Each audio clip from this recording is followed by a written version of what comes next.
welcome to Turn the Page, the official podcast of the Syosset Public Library.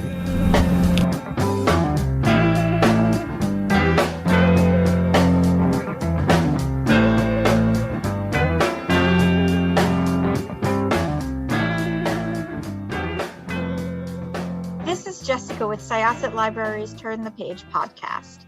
I am very honored to have our guest here today. And I've just actually, usually a delay in a book release is not fortuitous, but being that Turn the Page has been somewhat backed up as far as interviews and getting things out. And I think that this book is, while I think it's an evergreen topic, I would very much like to get this out closer to the release date of the book. The supply chain has given us a gift, and this interview will be coming out much closer to the release date of the book. So I'm going to stop talking, and I'm going to allow our guest to introduce himself and tell us about this book that is coming out now. All right. Well, thank you so much for having me, Jessica, and for everyone at Syosset Library. This book, Correctional, and as Jessica mentioned, just came out the first week of January. So it's brand new. It came out with University of Wisconsin Press. And it really is, it's a memoir, and it tells a number of different stories. Tells the story of my parents' immigration to the US from South India and me growing up biculturally in Northern Virginia and then moving back to India as a very young boy to take care of my grandmother. And then it kind of flashes forward and discusses my life in New York, where I went to graduate school and lived through 9/11, and then had these unexpected encounters with the criminal justice system. And so the core of the story is first about this wrongful arrest that I had, and then a time where I actually was guilty and violated my probation by driving on a suspended license and had to do 90 days at Hartford Correctional Center at the very moment that I was going up for promotion to full professor at a Connecticut university. And so that's the core of the story. And it's really about the men that I met, the experience that I had of what I knew theoretically, but that viscerally experiencing mass incarceration firsthand really changed my perspective in a big way. And so it's about the men I met and what I learned and how I kind of came through this really difficult moment of my life to emerge on the other side, hopefully wiser and kinder. So that is a very good overview of everything. And I think the first thing I just want to chat a little bit about is, a lot of the things you talk about, you talk a lot about the men that you met and just sort of the way that the system works once you're incarcerated, or doesn't work rather. Did you want to kind of give an overview just as to what you expected? I mean, what does one expect, but what you expected going in, and then just sort of how the layers were peeled back as you were experiencing it real time. Yeah, I think, like many people, my whole conception of jail was based on Oz and Prison Break and television shows like that. I was really, honestly terrified. I mean, when I went in, and it wasn't like that. I wasn't in a cell. I was in a dorm with 60 other men. There was dorm A and dorm B, so 60 other men on the other side. I would say probably about 95% men of color, African-American, Latino-American. And you spent most of your time, they have these bunk beds, and the space that 6 bunk beds make is your cube. And so you have these cube mates that you spend a lot of time with. Most of the time was spent just kind of wasting your time, playing cards, telling stories. I found very little in the way of rehabilitation. I, of course, am a college professor, so volunteered immediately to teach at the school or to do anything, and all my requests were ignored. Other than a little bit of rec time in this small prison yard that was encircled by barbed wire, and then mealtime, you're just basically in this enclosed space. And what I found was, rather than preparing these men to re-enter society, that there was a kind of casual sadism, and there was a dysregulation happening that was probably going to make it much harder for them to readjust when they left that space.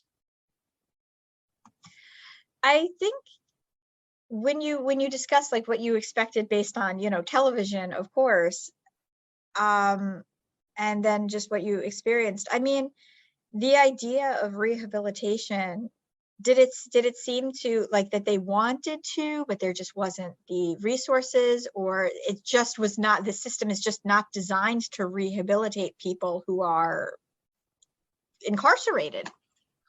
Look, I don't, not a conspiracy theorist normally, but I do know that, statistically, we've spent more in this country on incarceration than education in many states over the last couple of decades. And that the criminal justice system in the US has perpetually much higher rates of recidivism than many other developed countries in Europe and elsewhere. So this system is clearly broken and not working. And my sense was that there was almost an investment in failure, that it wasn't enough for these men to be taken out of society and away from their families, which is punishment enough, but that on the inside, especially away from where the public could see, they needed to be kind of punished more and stigmatized as criminal even more. And that's what I saw, rather than any workshop skills, life skills. And from my conversations with these men, when they got out, probation and parole was set up the same way. It was set up to kind of reinsure that they would reoffend in some way and get back in there. Yeah, I can't, now I'm trying to remember if it was in the book itself or an interview I read with you, because I did some research where you were saying that it almost seemed puritanical, like shaming, in a sense.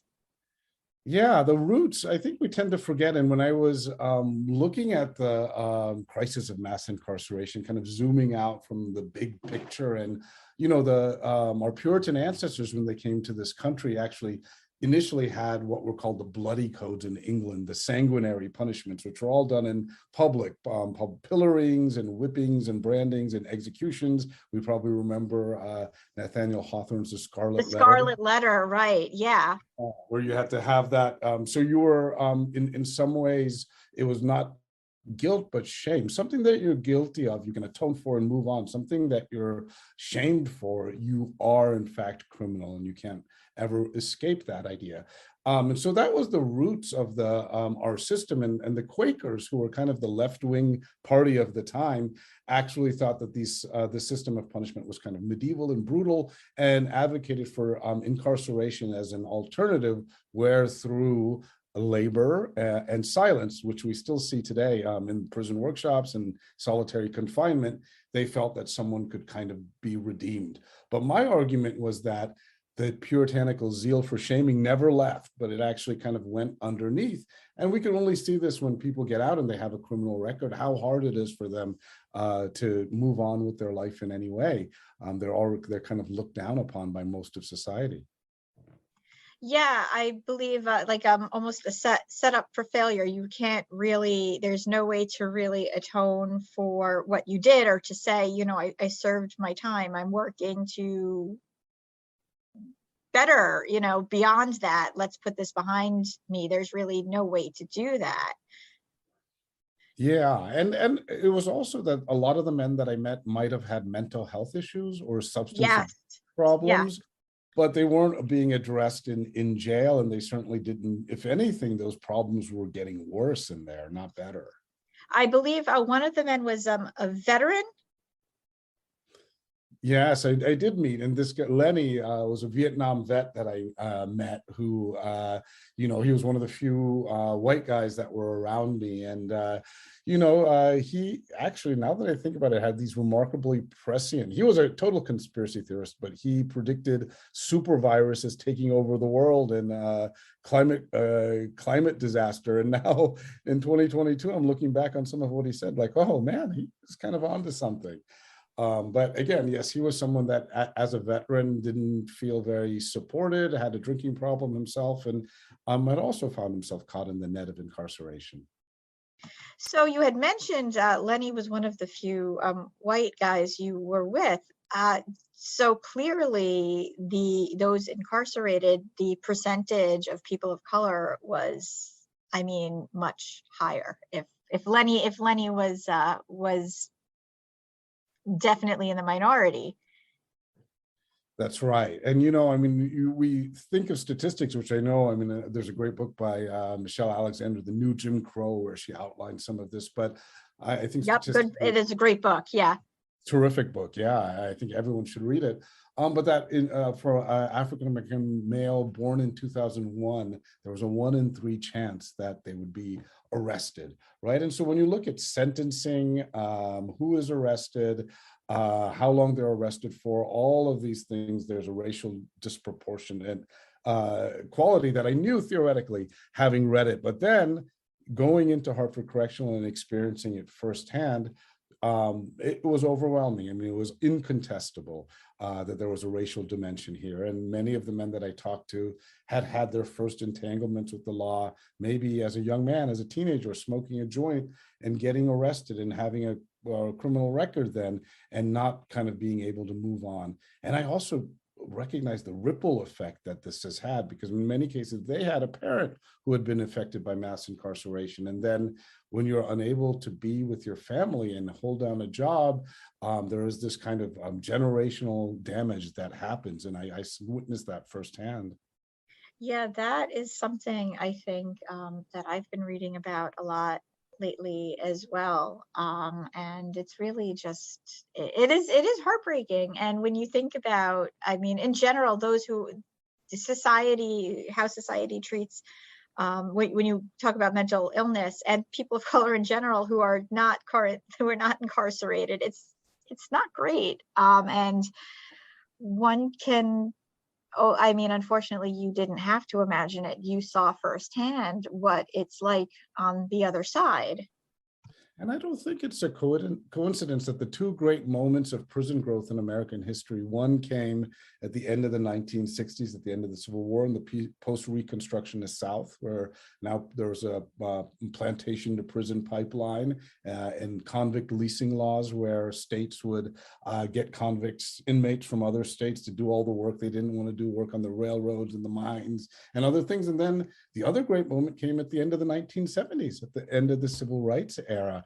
And, when just doing research into this, I didn't realize how modern a phenomenon that this is, that in 1980, there was less than 300,000 people incarcerated. And as of last year, there were more than 2.2 million. So in the last 40 odd years, a nearly 1,000% increase. And are we any safer or better off?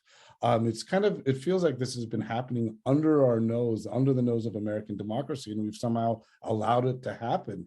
And it's really disturbing. So when you talk about versus how incarceration or how correction is treated in other countries, did you do any research and, into what seems to be maybe a more successful way of actually rehabilitating people who find themselves incarcerated? Yeah, one example, I think the Scandinavian countries do pretty well, and Norway in particular, which has one of the lowest recidivism rates of any country in the world. And they actually treat their prisoners as humans. And so I've actually seen some of the Norwegian jails look better than brownstones in Brooklyn that I've lived in the past. Pretty nice buildings, but you're kind of given a key, you're given access to a stove. There are classes there are counselors there.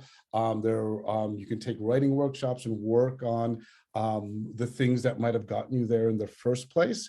And as a result, people don't go back to jail. And there also aren't executions or life sentences. And so, these people will be back in society. And so you're prepping them for far less money, I should say. I mean, that's the other thing. In Rhode Island, where I am now, I think it costs almost $80,000 a year to incarcerate an inmate, about 3/4 of which is spent on security personnel. So what if that money could somehow be used for other things in the community? What effects would it have? That's what I ask myself. And I'm thinking in general, when you talk about the Scandinavian countries, those are the ones who treat parents, young parents, a lot better as well. They really give the support. I'm remembering something that went viral a few years ago with the babies sleeping in the boxes, because one of the countries gives you like a box that gives you pretty much all of the things you might need for the first year of your baby. And the baby also, including the box, which serves as like an early cradle.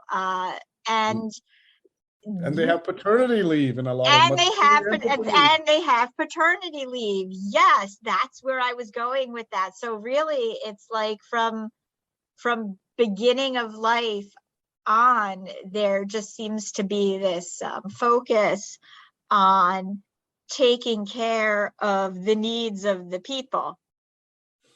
Absolutely. Yeah. And I think that there's no coincidence why life expectancy is so high out there, and also had the happiness quotient. I mean, it should be noticed, of course, that Norway is a pretty homogenous society, right? And so yeah, America, that's definitely a difference. yeah.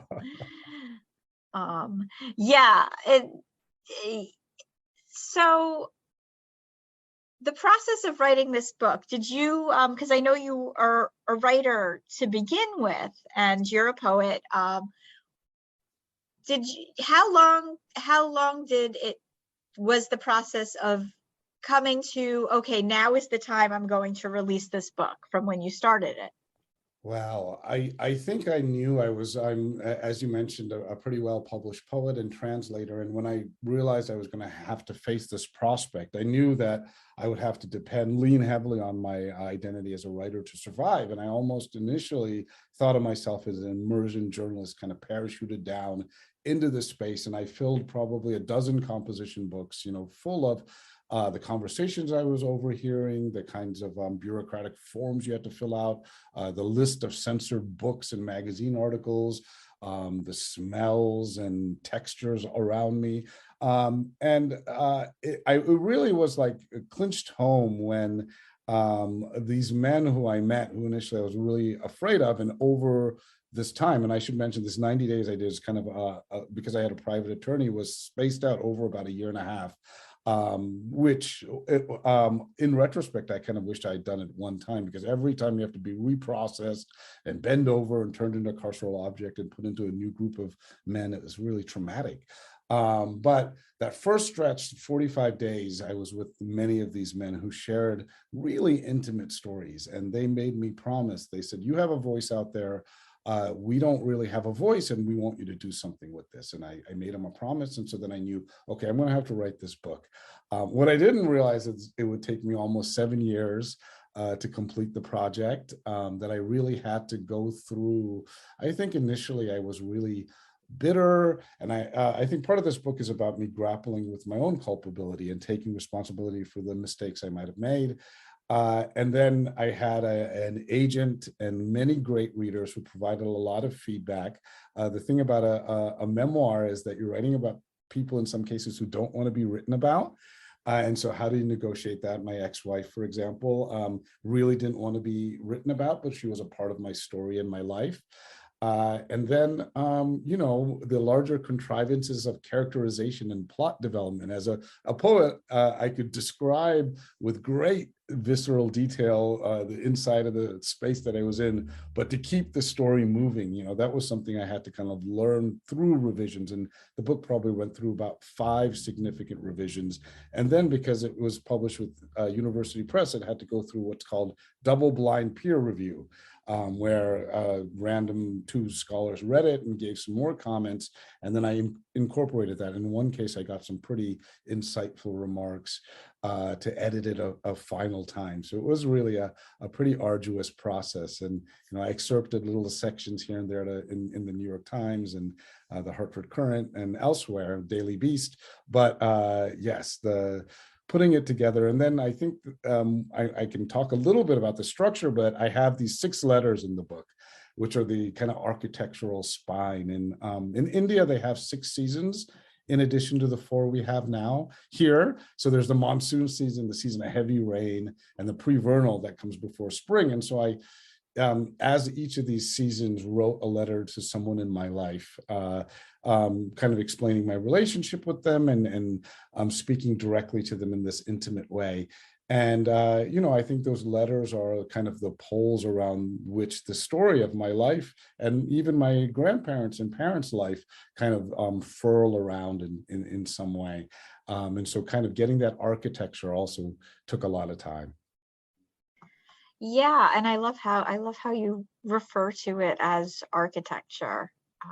It really was I you know the structure, how you put things together was really effective. Thank you. So if somebody is going to go pick this book up, going into it with any misconceptions or conceptions one might have, having never been incarcerated before, how would you hope that they approach it? I think with an open mind and heart, absolutely. I mean, because I encountered men I never would have in my normal life. And I was frankly a little frightened of them before I met them. And in conversing with them, I realized that they were just as human as I am. They had the same dreams and aspirations. They might have come from less fortunate circumstances or had more adverse luck in their lives. But I found that they were really very human. And so I hope and complex, right? And just like all of us, there were complex individuals. I couldn't kind of reduce them to a 2D being. And so I think thinking about this idea of intentional inclusion and allowing us to bring into community all of those that are different than ourselves, whether ethnically or in terms of our ability, or if in fact we might have had a criminal record. And also, as much as I hope that the readers appreciate it for its craft and music and skill, as a poet, I'm really invested in the language that I used. I also hope that it is not just a literary artifact, but makes people want to get involved and motivated and advocate for real change, because it is certainly possible. I think we need to lift our voices to make it happen. Yeah, and I think you need to actually have people who are willing to make that leap. I think a lot of people, myself included, you hear how broken the system is, and you're just like, oh man, if only the system didn't fail these people so much. But saying it to your friends and tisk-tisking doesn't really solve too many problems if you're just tisk-tisking between people who agree and are your echo chamber. Yes, but the easy thing is you really can get involved with local and national organizations that are doing a lot of this work. So from the Marshall Project to the Southern Poverty Law Center to the Vera Institute to in Rhode Island, I've been volunteering a little bit with Garden Time, which brings food knowledge and our horticultural skills to incarcerated men and women. And so there are ways you can get directly involved. And then, of course, kind of talking to your legislatures and saying, because I end up thinking this is not a Democratic or Republican issue. It's a human issue. And it's a colossal waste of our taxpayer money if we're kind of financing a system that doesn't really work, that seems to have this covert racism really as part of its structural reason to exist. Why not dismantle it? And so especially for nonviolent drug offenders and the like, they certainly don't belong in prison. And I think writing to your legislators and kind of joining some of these organizations can help you make a difference. And it's better than just, I think we all like the tweet that comes by, or that's my I guess that's the public version of tisk-tisking. You're just like, oh yeah, I'm gonna like and retweet that. But that's not calling your legislator with your actual voice and saying this is something that should be on your radar. Definitely. Thank you so much for sharing your time with us. By the time of this interview, Correctional will already be out and available. And if people would like to find out more about you, where can they find you? Do you have a website? Yes, you can find me at poetravishankar.com. I'm also on the socials at Impurpler, EMPURPLER. I'm teaching creative writing at Tufts University, and I live here in Providence, and I'm happy to reach out to visit any book clubs, salons, or be a resource in any way that I'm able. So thank you so much, Jessica. It's been a real pleasure to talk to you today. Oh, you're welcome. And now I have to ask, what's in purple? Is purple your favorite color? Well, purple is my favorite color, but in graduate school, the late poet Lucy Brock-Broido, a terrific poet, told me in a workshop that I needed to pare down my language because I was an over-impurpler. And so she scolded me with it, and I thought, you know what? I'm going to own it. And in fact, I am an impurpler, and that's what I'll be.